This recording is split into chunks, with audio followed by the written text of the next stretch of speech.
গুরুত্বপূর্ণ বিষয় এসআইআর নিয়ে আজকে বাংলার মধ্যে, বাংলার মানুষের মধ্যে আপনার আতঙ্কিত করার চেষ্টা হচ্ছে, হয়রানি করার চেষ্টা করছে।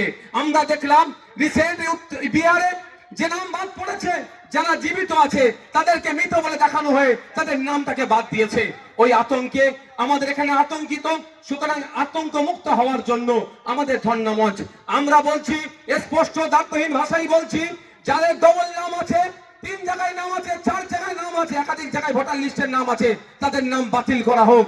কিন্তু বৈধ ভোটার থাকার পরেও যদি কাউকে ডি ভোটার করা হয়, কনস্টিটিউশন প্রোটেকশন ফর্ম কিন্তু যার নাম বাদ গেছে তার পাশে থাকবে।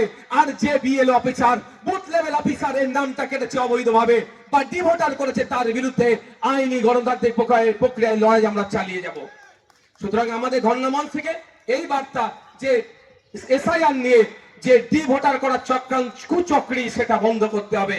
তাই বন্ধুগণ, এই নিয়ে আমাদের ধর্ণা মঞ্চ, আমাদের ধর্ণা মঞ্চের আগামীকাল রবিবার, পরশুদিন সোমবার আমরা 3টে জায়গায় ডেপুটেশন দিয়ে ধর্ণা মঞ্চ পরশুদিন এই ফেজের আমরা সমাপ্ত করব। পরবর্তী ফেজের প্রয়োজন হলে হয় কলকাতাতে হতে পারে, রাজ্যের বিভিন্ন জায়গাতে আমরা এই ফোরামের পক্ষ থেকে ফেজ ওয়াইজ আমরা ধর্ণা চালাবো। তাই আমরা সোমবারে আমরা নির্বাচন কমিশনে কলকাতায়, ইলেকশন কমিশন অফ ইন্ডিয়ার যে অফিস কলকাতায় আছে, সিইও দপ্তর, সেখানে আমরা আমাদের মঞ্চের পক্ষ থেকে, ফোরামের পক্ষ থেকে আমরা ডেপুটেশন দেব। আদার ব্যাকওয়ার্ড ক্লাস কমিশনের কাছে ওবিসি সার্টিফিকেট নিয়ে, এসটিসি সার্টিফিকেট নিয়ে যে নোংরামি হচ্ছে তার জন্য।